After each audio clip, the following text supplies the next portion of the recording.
बिस्मिल्लाहिर्रहमानिर्रहीम। अस्सलाम वालेकुम नाज़रीन, आप यूट्यूब चैनल देख रहे हैं। मैं इमरान ख़ान हूँ। सबसे पहले अलीमा ख़ानम का जज के साथ एक मुकालमा हुआ। वो आपको पता है अपने केसेस में उनको बार बार अदालतों में पेश होना पड़ता है, उनके ऊपर भी मुकदमे डाले हुए हैं एहतजाज करने की वजह से। तो अलीमा ख़ानम ने जज को ये कहा कि इमरान ख़ान ने हमें अदलिया की आज़ादी के लिए पुरअमन एहतजाज करने का कहा था। हम तो आपकी आज़ादी के लिए पुरअमन एहतजाज कर रहे हैं, आप हमें जेलों में डाल रहे हैं। तो इस पे जज साहब ने अलीमा ख़ानम से जाते हुए कहा कि आप दुआ करें कि हम आज़ाद हो जाएं। दुआओं से तो आज़ादी नहीं मिलती। अल्लामा इकबाल ने कहा था कि खुदा ने आज तक उस कौम की हालत नहीं बदली, ना हो जिसको ख्याल खुद अपनी हालत बदलने का। अदलिया को ये जंजीरें खुद तोड़नी पड़ेंगी, वकला को, जजेस को मिलकर जंजीरें तोड़नी पड़ेंगी जो पाकिस्तान की एस्टेब्लिशमेंट ने उन्हें पहना दी हैं। उन्हें जकड़ लिया गया है, उन्हें खुद छूटना पड़ेगा। पाकिस्तान के लोग उनके लिए खड़े हो सकते हैं, पॉलिटिकल पार्टीज़ खड़ी हो सकती हैं, लेकिन खुद ही करना पड़ेगा। हालात यहाँ तक पहुँच गए हैं कि अलीमा ख़ानम बता रही हैं कि रात को जो एहतजाज हो रहा था अडियाला के बाद, जब धरना था, बाद में टॉर्चर किया गया, लोगों को वहाँ से हटाया गया और गिरफ़्तार भी किया गया। तो जाहिद ज़हूर नामी एक SHO के बारे में वो बताती हैं कि उन्होंने 3 ख़वातीन को वहाँ से उठाया और अभी तक उन ख़वातीन के बारे में कुछ मालूम नहीं है कि वो कहाँ गई। फिर उन्होंने बताया कि ये गाड़ियाँ भी उठा कर ले जाते हैं, कोई 8 से ज़्यादा गाड़ियाँ इन्होंने उठाई। बड़ी गाड़ी को छोड़ने के लिए पुलिस को 10 लाख रुपये रिश्वत ले लेती है, छोटी गाड़ी को छोड़ने के लिए पुलिस को 5 लाख रुपये रिश्वत ले लेती है। और ये बातें अलीमा ख़ानम बता रही हैं। यानी ये हालात हैं लॉ एंड ऑर्डर के, और ये अदालतों की कमज़ोरी है। अदालती अहकामात के बावजूद वो मुलाकात करने के लिए जाते हैं, मुलाकात होती नहीं है। इमरान खान को डाला हुआ कैद तन्हाई में।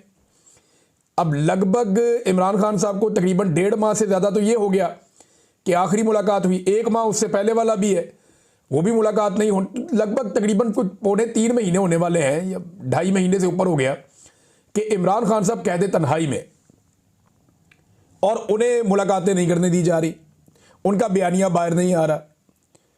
और ये सारा कुछ पाकिस्तान की मिलिट्री एस्टेब्लिशमेंट कर रही है और इनको नॉर्मलाइज करने की कोशिश की जा रही है। दूसरी जानिब स्ट्रीट मूवमेंट की जो मोबिलाइजेशन है वो तेज़ होना शुरू हो गई है। देखिए, मैं आपको एक चीज़ क्लियरली बता दूं, जो मेरे सुनने वाले लोग हैं ना, उनको मैं एक क्लियर लाइन ड्रॉ कर देता हूं। स्ट्रीट मूवमेंट कोई और चीज़ है, स्ट्रीट मूवमेंट के लिए मोबिलाइजेशन कुछ और चीज़ है।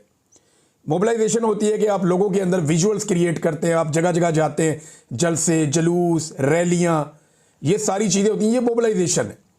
स्ट्रीट मूवमेंट के लिए मोबिलाइजेशन है।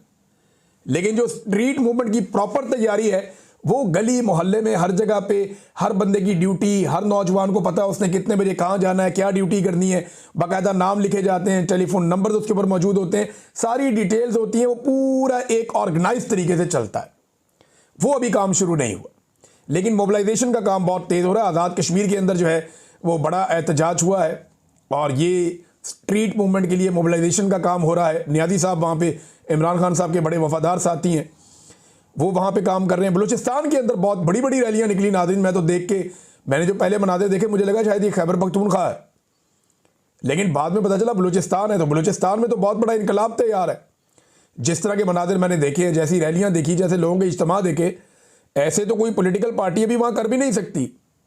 तो बलूचिस्तान से भी ये सूरत हाल है। खैबर पख्तूनख्वा में स्ट्रीट मूवमेंट की मोबिलाइजेशन की वीडियोस आ रही हैं, लगातार आ रही हैं, लेकिन जो टेक्निकली स्ट्रीट मूवमेंट होती है उसकी मोबिलाइजेशन तो शुरू हो गई है, लेकिन वो अमली तौर पे भी ग्राउंड के ऊपर काम प्रॉपर शुरू नहीं हुआ।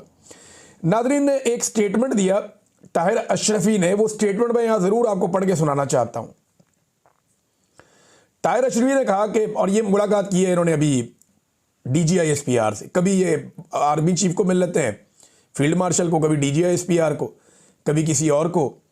तो ये पाकिस्तान की फ़ौज ने मौलवियों का एक जत्था घेरा हुआ है। ये 14 मौलवी हैं, कभी उधर जाते हैं, कभी उधर जाते हैं, कभी उधर जाते हैं।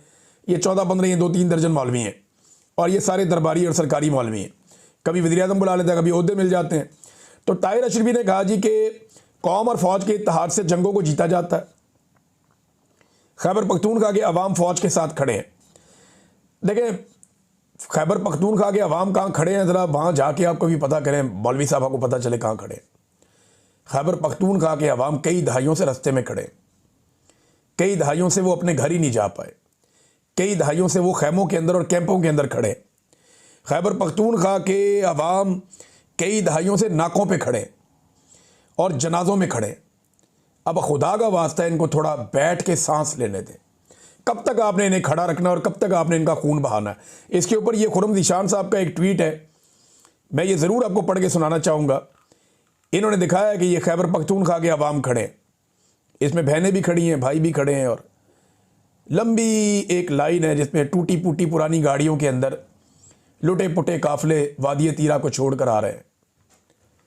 इनके ऊपर इल्ज़ाम लगाया जाता है जनाब ये बड़ा पैसा बनाते हैं, ये करते हैं, वो करते हैं, स्मगलर्स हैं। ये इनकी हालत देखें आप। क्या इस्लामाबाद और रावलपिंडी में बैठे हुए जो स्मगलर्स हैं उनके पास पैसा ज़्यादा है या इनके पास ज़्यादा है? इनकी गाड़ियों के टायर तक तो देखें आप, कहीं से फटे हुए हैं, वो पुराने हैं। गाड़ियों की हालत देखें आप, जो किराए की गाड़ियां लेकर उनके ऊपर, इनके पास तो प्रॉपर वो बक्से भी नहीं है सामान रखने के लिए, पोटलियों में भर भर के लेकर आ रहे हैं। ऊपर से वो अम्मार सोलंकी का जो ISI वाला अकाउंट है, मुबैना तौर पर ये नून लीग वालों ने बताया, और ये ISI के कुछ सहाफ़ी हैं, उन्होंने बताया कि ये ISI का ही अकाउंट है। तो वो जो ISI वाला अकाउंट है अम्मार सोलंकी का, वो एक घर के अंदर से CCTV फुटेज दिखा रहा है और दावा कर रहा है कि ये तालिबान सामान उठा के भाग रहे हैं। और वो जो वहां से TTP के लोग सामान उठा के भाग रहे हैं मुबैना तौर पे, अगर तो वो ठीक है तो भाई गर्मियों में उठा के भागे थे। वादी तीरा के अंदर मौसम का आपको पता है इस वक्त क्या है? इस वक्त वहां पे बर्फानी ठंडा मौसम चल रहा है जबरदस्त किस्म का। और ये जो बंदे सामान उठा के भागे हैं रात के वक्त, ये बंदे तो बिल्कुल शलवारों कमीजों में थे, गर्म कपड़े भी नहीं पहने हुए थे उन्होंने। तो आप लोगों को बेवकूफ समझते हैं, इनके दिमाग में पता नहीं, ऐसा लगता है खोपड़ी में दिमाग है ही नहीं, मोटी खोपड़ी है, समझ नहीं आती इनको कि लोग बेवकूफ नहीं बनेंगे। और मट्टी का घर है भाई, मट्टी का कमरा है, उसके अंदर CCTV कैमरा लगाया हुआ किसी ने, और वो भी उसी जगह पे लगाया हुआ कि यहाँ चोरी हो जाएगी। लोगों को बेवकूफ बनाना बंद करें आप। ये इन लोगों की हालत है, ये देख लें आप। खुर्रम ज़ीशान इसके ऊपर लिखते हैं, सेनेटर हैं, कि रावलपिंडी से हेलीकॉप्टरों के जरिए लाया गया पंजाबी जर्नैली लफाफी मीडिया देख ले। एक तो पंजाब से शिकवा करते हैं वो लोग, हम क्या करें, यानी मैं पंजाब में रहता हूं, मुझे तो बहुत तकलीफ है, दुख है इनका। पहले भी आवाज़ उठाई, अब भी उठा रहे हैं, माजी में भी आवाज़ उठाने की कीमत चुकाई है। तो ये लगातार, ऐसा नहीं है कि पंजाब खिलाफ है, पंजाब को इस दुख का और तकलीफ का एहसास है, लेकिन बदकिस्मती से वो लोग पंजाब के हैं जो ये जुल्म करते हैं। उन्होंने कहा मीडिया देख ले कि तीरा में जो तुम लोग अरबों खरबों के भंग, चरस, अफयून के कारोबार की बकवासियात करते रहते थे, वहां इनके अरबों के लेन देन की बात कर रहे थे। तीरा की आवाम एक एक जोड़े और चंद कंबल और जानवरों के साथ टूटी फूटी गाड़ियों में आ रहे हैं। वो अरबों खरबों कहां गए? इस जंग की बुनियाद नस्ल परस्ती पर है, ये और कुछ नहीं, पश्तूनों की नस्ल कुशी है। कितनी तकलीफ वाली बात है जो वो कर रहे हैं। ये खुर्रम ज़ीशान साहब ने ये बात की, और ये शिकवा है, इसको शिकवे के तौर पे लें, इसको गद्दारी के तौर पे ना लें। आज बलूचिस्तान के लोग यही शिकवा कर रहे हैं, आज सिंध के लोग यही शिकवा कर रहे हैं, आज पंजाब के लोग यही शिकवा कर रहे हैं, आज कबायली और बलूची हर कोई यही शिकवा कर रहा है। आज आपके आज़ाद कश्मीर के और गिलगित बल्तिस्तान के लोग भी यही शिकवा कर रहे हैं। सारे के सारे पाकिस्तान की मिलिट्री एस्टेब्लिशमेंट से तंग है कि यार उन्होंने नाक में दम किया हुआ है, इनको बोलो अपना काम करें, हमें मुल्क चलाने दें, अपना सुकून का सांस लेने दें पाकिस्तान को। लेकिन नहीं, उन्हें तो अपना फ़ायदा देखना है, उन्हें तो देखना है कि वो किस तरह अपने लिए ज़्यादा मुनाफा और ज़्यादा ताकत इकट्ठी कर सकते हैं। आसिम मुनीर साहब से ना एक गलती हुई बहुत बड़ी। ये एक नौजवान का मैं क्लिप सुन रहा था, वहाँ से मुझे ये आइडिया है कि मुझे भी ये बात करनी चाहिए। वो बड़ी शानदार बात की उस नौजवान ने। बहुत सारे लोग क्योंकि हमारे इस प्लेटफॉर्म को सुनते हैं, तो मुझे लगा कि उस नौजवान